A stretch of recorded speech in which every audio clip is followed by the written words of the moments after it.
The morning sun streamed through the tall windows of Kensington Palace as Princess Catherine stood before her ornate mirror, excitement dancing in her eyes. Today was the day she had been preparing for months, the grand ceremony of the Royal Foundation, where she would present awards to heroes from across the Commonwealth.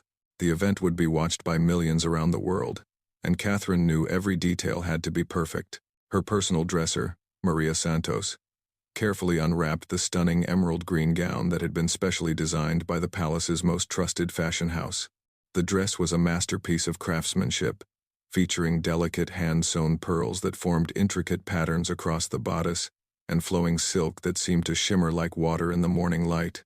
The gown had taken 3 months to create, with every stitch placed with precision and care. Catherine ran her fingers along the fabric, marveling at its beauty. The dress represented more than just fashion. It was a symbol of the monarchy's elegance and grace. The designer had incorporated subtle nods to British heritage, with embroidered roses hidden within the pearlwork and a train that echoed the flowing lines of medieval royal robes. As Maria began preparing the accessories, Catherine's private secretary, James Wellington, burst through the chamber doors with an expression of pure panic. His usually composed demeanor had completely crumbled, and sweat beaded on his forehead despite the cool morning air. "Your Royal Highness," he stammered, his voice trembling with distress. "We have a situation, a very serious situation." Catherine turned from the mirror, her brow furrowing with concern. In all her years of royal duties, she had never seen James in such a state. He was known throughout the palace for his unflappable nature and ability to handle any crisis with calm efficiency. "What's happened, James?" Catherine asked, her voice steady despite the growing anxiety in her chest. James swallowed hard, struggling to find the right words. "The gown, Your Highness. Someone has deliberately damaged your gown."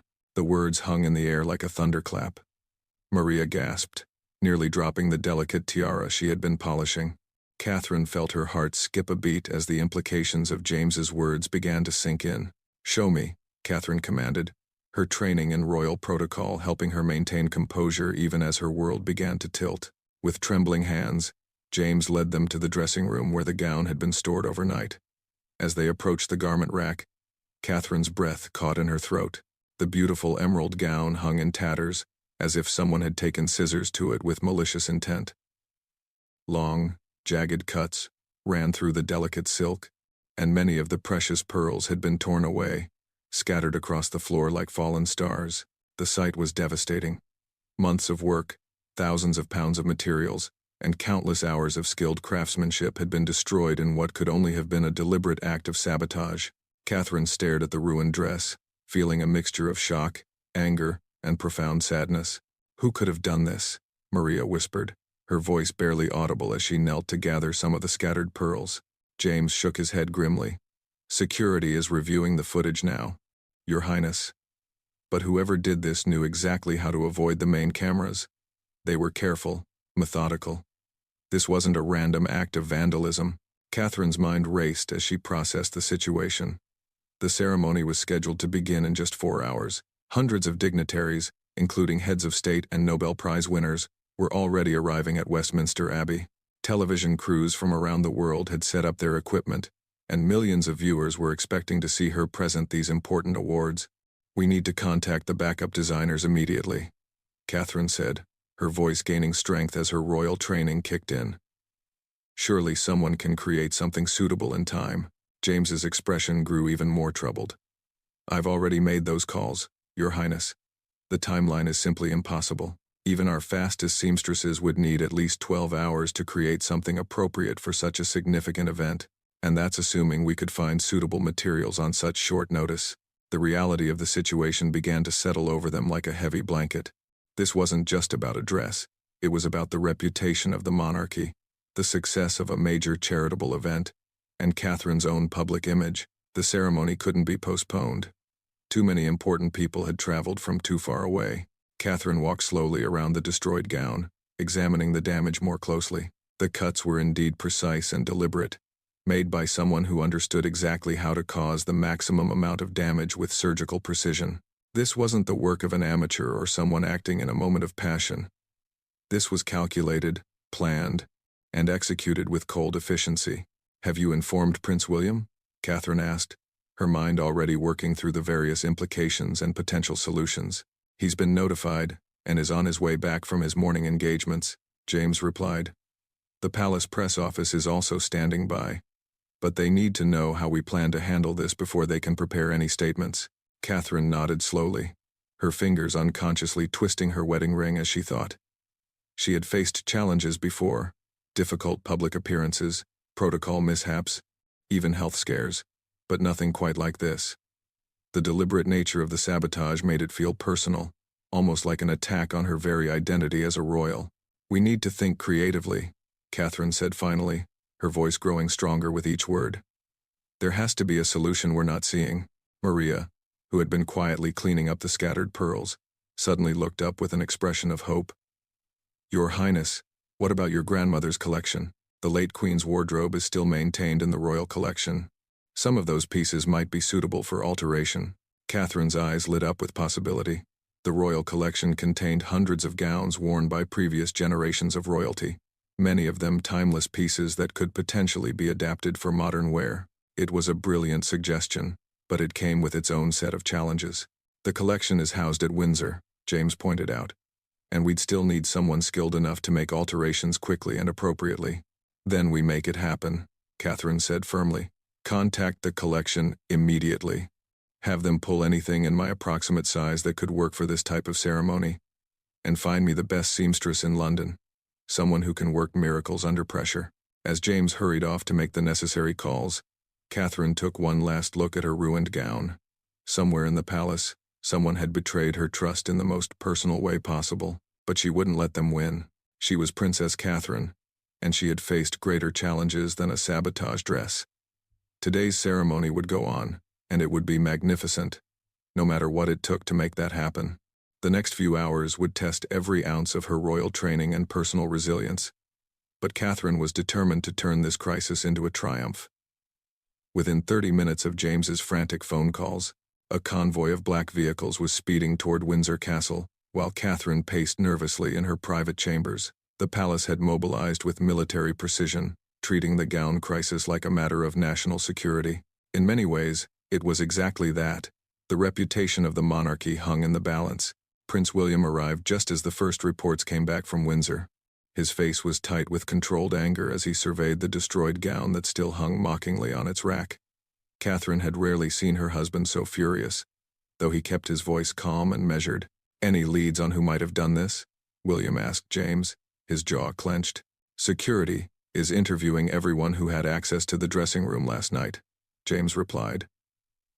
"The list includes cleaning staff, security personnel, and a few members of the fashion team who came in for final adjustments." Catherine listened to their conversation while her mind worked frantically on backup plans. She had already dismissed the idea of wearing one of her existing formal gowns. They were either too casual for such an important ceremony, or had been photographed too recently at other major events. The press would notice immediately if she recycled an outfit for something this significant. The phone rang sharply, cutting through the tension. James answered quickly, his expression shifting from worry to cautious optimism as he listened to the caller. "That was the royal collection," he announced after hanging up. "They've identified 3 potential gowns that could work. The measurements are close enough for quick alterations, and historically, they're all appropriate for ceremonial occasions."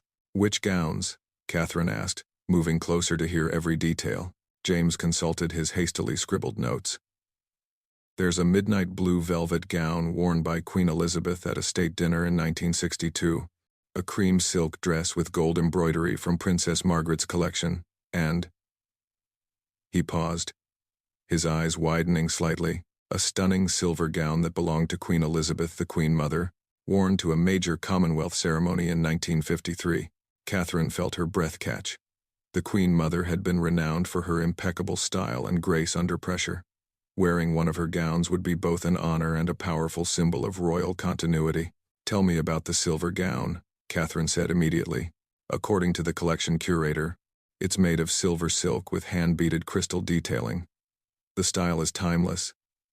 Fitted bodice with a flowing skirt. The Queen Mother was approximately your height, though the waist will need adjustment." Before Catherine could respond, another crisis emerged. Maria burst into the room, her face pale with worry. "Your Royal Highness, I've been calling every high-end seamstress in London. Most are already committed to other projects, and the few who are available say they can't guarantee the quality of work needed for such an important event with so little time." The room fell silent as the weight of this new obstacle settled over them. Even if they could get the perfect gown from Windsor, it would be useless without someone skilled enough to alter it properly. A poorly fitted dress at such a major ceremony would be almost worse than having no dress at all. Catherine closed her eyes for a moment, drawing on the inner strength that had carried her through countless royal challenges. When she opened them again, her expression was determined and clear. "What about Mrs. Elena Rossetti?" she asked suddenly. The name caused everyone in the room to look up with interest. Elena Rossetti was a legendary seamstress who had worked for several royal families across Europe. She had been semi-retired for years, taking on only the most special projects for her most valued clients. "Mrs. Rossetti hasn't taken on emergency work in years," James said doubtfully. "And she's very selective about her commitments." "She altered my wedding dress," Catherine replied firmly. "And she's always said that if I ever needed her in a real emergency, she would be there." "This qualifies." William nodded approvingly. "It's worth a try. Mrs. Rossetti is brilliant, and she knows your measurements perfectly." James was already dialing as Catherine explained her reasoning. Mrs. Rossetti had an almost magical ability to transform garments, and more importantly, she understood the unique requirements of royal dressing, the way a gown needed to move for royal protocol, how it should photograph under different lighting conditions, and the subtle details that separated a beautiful dress from a truly regal one. While they waited for James to reach Mrs. Rossetti, another development unfolded. The head of palace security, Commander Davies, arrived with a grim expression and a tablet containing security footage. "Your Royal Highness, we've identified our saboteur," he announced solemnly. The room fell completely silent as everyone gathered around the tablet. The black and white footage showed a figure in a cleaning uniform entering the dressing room at approximately 2:30 a.m. The person moved with purpose, knowing exactly where to find the gown and how to avoid the main security cameras. "It's Rebecca Mills," Commander Davies continued. "She's been with the palace cleaning staff for 8 months. Background check came back clean when she was hired. But we're discovering that several of her references were falsified." Catherine stared at the screen, trying to understand why someone would go to such lengths to sabotage her dress. Rebecca Mills was a young woman, probably in her 20s, with short brown hair and an unremarkable appearance. She looked like any of dozens of palace employees Catherine passed in the corridors each day. "Do we know her motive?" William asked, his voice tight with controlled anger. "We're still investigating, but initial questioning suggests she may have been paid by someone to cause this disruption." She's not talking, but her bank account shows a significant deposit 3 days ago from an untraceable source. The implications of this revelation were staggering. Someone had planned this sabotage well in advance, researching palace protocols, placing an operative in position, and timing the attack for maximum impact. This wasn't a simple act of vandalism. It was a sophisticated operation designed to embarrass the royal family at a crucial moment. James suddenly hung up the phone with a triumphant expression. "Mrs. Rossetti will do it," he announced. "She's already on her way to Windsor to examine the gown options. She says if anyone can make this work, she can." Catherine felt a surge of relief mixed with gratitude. Mrs. Rossetti was nearly 70 years old, but her skills were legendary throughout the fashion world. If she was willing to take on this challenge, there was real hope that the day could be saved. "What's our timeline?" Catherine asked, checking her watch. The ceremony was now less than 3 hours away. "Mrs. Rossetti estimates she'll need 2 hours for alterations, assuming the silver gown is suitable," James replied. "That gives us a very narrow window. But it's possible." The next hour passed in a blur of activity. The silver gown was transported from Windsor under heavy security, while Mrs. Rossetti set up a temporary workshop in one of the palace's private rooms. Catherine found herself pacing nervously as updates trickled in about the progress. Meanwhile, the investigation into Rebecca Mills was uncovering disturbing details. Her real identity was actually Sarah Jenkins, a woman with connections to several anti-monarchy activist groups. The sophisticated nature of her infiltration suggested she had help from people with detailed knowledge of palace operations. As Catherine waited for news about her dress, she couldn't shake the feeling that this attack was about more than just ruining one ceremony. Someone wanted to damage her personally, to make her look incompetent or unreliable at a moment when the world was watching. But she was determined not to give them that satisfaction. The ceremony would go on, and it would be perfect, no matter what it took to make that happen. With just 90 minutes remaining before the ceremony, Mrs. Elena Rossetti emerged from her temporary workshop with the silver gown draped carefully over her arms. The legendary seamstress's face showed the intense concentration of someone who had just performed fashion magic under impossible pressure. Catherine held her breath as Mrs. Rossetti approached. The Queen Mother's gown had been transformed, still recognizably the same elegant piece, but now perfectly fitted for Catherine's figure. The silver silk seemed to glow with an inner light, and the crystal beading caught the afternoon sun streaming through the palace windows. "Bellissima," Mrs. Rossetti whispered in her native Italian, her eyes bright with satisfaction. "This gown was meant for you, Your Royal Highness. The Queen Mother would be honored to know it serves such an important purpose today." Catherine carefully stepped into the dress, feeling the silk settle around her like liquid moonlight. Mrs. Rossetti had worked miracles. The fit was perfect, neither too tight nor too loose, and the length was exactly right for Catherine's height. The alterations were so seamless that the gown looked as though it had been made specifically for her. "How did you manage this so quickly?" Catherine asked in amazement as Maria fastened the delicate clasps. Mrs. Rossetti smiled with the quiet pride of a master craftsperson. "When you have worked with royal gowns for 50 years, you learn to see the possibilities hidden in every piece.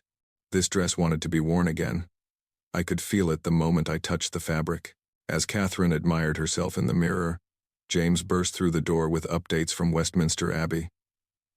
"Your Royal Highness, the guests have all arrived and are being seated. The ceremony is set to begin in precisely 1 hour. The media is already commenting on the anticipation surrounding your appearance today." Catherine's stomach fluttered with nervous energy, but her reflection showed a picture of serene confidence. The silver gown was even more stunning than her original dress had been. Where the emerald gown had been beautiful in a modern way, this silver creation was timelessly elegant, carrying the weight of royal history while looking completely contemporary.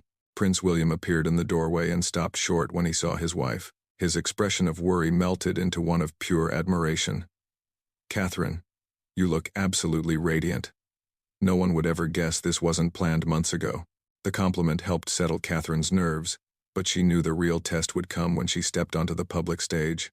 The world's media would be analyzing every detail of her appearance, and any sign of the morning's crisis could become a scandal. Commander Davies arrived with final security updates.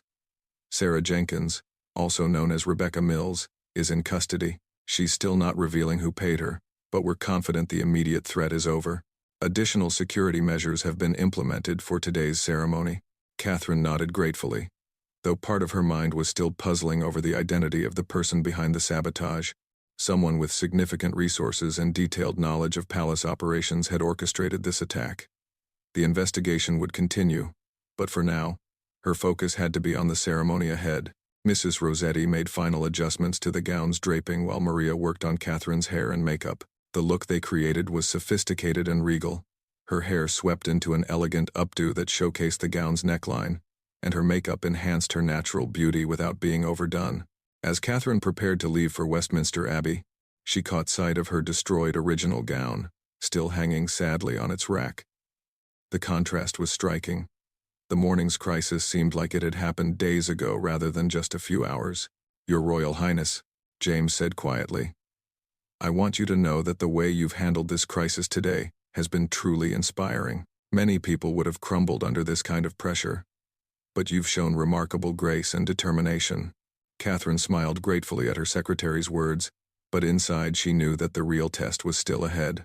The ceremony would be watched by millions of people around the world, and she needed to deliver a flawless performance that honored both the award recipients and the royal family's reputation.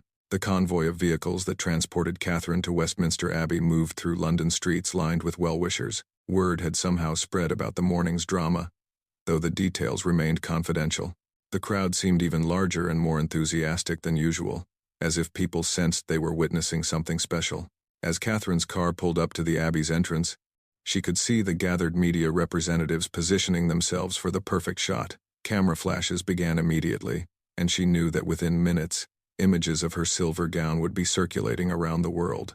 Catherine stepped out of the car with practiced grace, and the crowd's reaction was immediate and overwhelming. Gasps of admiration rippled through the gathered spectators as they caught sight of the stunning silver gown. The Queen Mother's dress was having exactly the impact Catherine had hoped for. It commanded respect while showcasing her own personal style. Inside the abbey, the ceremony unfolded perfectly. Catherine presented awards to heroes from across the Commonwealth. A teacher who had revolutionized education in rural Kenya, a doctor who had pioneered new treatments for childhood diseases, and a young activist who had led environmental protection efforts in the Pacific Islands. Each recipient's story moved Catherine deeply, reminding her why these ceremonies were so important. The morning's crisis had threatened to overshadow their achievements, but instead it had created an even more meaningful context for celebrating their work. As Catherine delivered her closing remarks, her voice carried a special warmth and sincerity that hadn't been in her prepared speech. The morning's challenges had reminded her of the importance of resilience, creativity, and the support of dedicated people working behind the scenes. Today we celebrate individuals who have faced seemingly impossible challenges and found ways to overcome them, Catherine said, her words carrying extra meaning for those who knew about the morning's drama. They remind us that with determination, creativity, and the support of others, we can turn our greatest obstacles into our most meaningful triumphs. The applause that followed was thunderous, and Catherine could see tears in the eyes of several award recipients. The ceremony had been everything she had hoped for, and more. As the formal proceedings concluded and Catherine began greeting guests, she was approached by Lady Margaret Thornberry, a fashion historian and longtime friend of the royal family. "Your Royal Highness, I must tell you that choosing to wear the Queen Mother's gown today was absolutely brilliant," Lady Margaret whispered. "The symbolism is perfect. Continuity, strength, and grace under pressure. It's exactly what the monarchy represents at its best." Catherine smiled gratefully, realizing that what had started as a crisis had ultimately become one of her most successful public appearances. The silver gown was already being hailed by fashion experts as an inspired choice, and the story of the morning's quick thinking was beginning to emerge in the most flattering possible terms. Later that evening, as Catherine finally had a chance to change out of the silver gown, she handled it with special care. Mrs. Rossetti's alterations would be carefully preserved, and the dress would return to the royal collection with a new chapter in its remarkable history. The sabotage investigation would continue, and eventually the full truth about who had orchestrated the attack would emerge. But Catherine had learned something important about herself during the crisis, that she was stronger and more resourceful than she had ever imagined. The destroyed emerald gown had been intended to humiliate her and damage the monarchy's reputation. Instead, it had created an opportunity for Catherine to demonstrate exactly the qualities that made her such an effective royal representative: grace under pressure, creative problem-solving, and the ability to turn challenges into triumphs. As she prepared for bed that night, Catherine reflected on the day's events with a mixture of exhaustion and satisfaction. Tomorrow would bring new challenges and responsibilities, but she felt more confident than ever in her ability to handle whatever came next. The silver gown hung quietly in her dressing room, a shimmering reminder that sometimes the most beautiful outcomes emerge from the most difficult circumstances. The Queen Mother's legacy lived on, and Catherine had added her own chapter to the continuing story of royal resilience and grace.